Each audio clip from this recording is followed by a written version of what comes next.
শেষ পর্যন্ত দুঃসংবাদটাই পেলেন নিখোঁজ নাহিদা সুলতানা বৃষ্টির স্বজনরা। ফ্লোরিডার হাওয়ার্ড ফ্র্যাঙ্কলিন ব্রিজের কাছ থেকে উদ্ধার হওয়া দ্বিতীয় মরদেহটি যে বৃষ্টির, তা শুক্রবার ফরেনসিক পরীক্ষার মাধ্যমে নিশ্চিত করেছেন police. Details of this investigation are gruesome, and the actions of the suspect are nothing short of pure evil. But first and foremost, I want all of you to know who Zamil Lamone and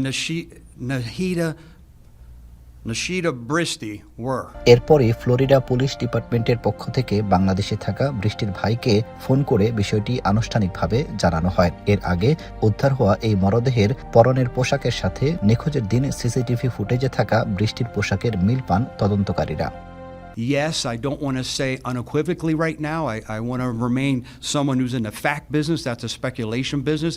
But we believe, based on the data that we have, and again, that's part of the investigation that will continue.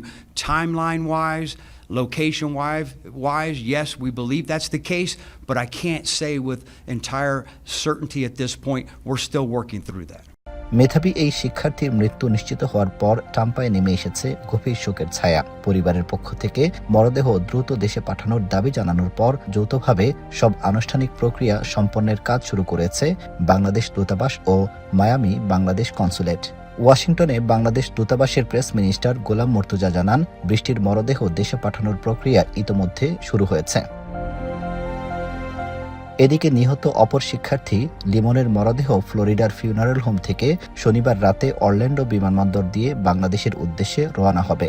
সোমবার সকালে মরদেহ ঢাকায় পৌঁছানোর কথা রয়েছে।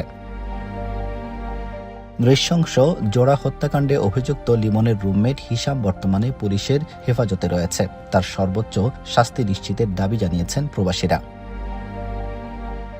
আব্দুল আহাদ, এখন যুক্তরাষ্ট্র।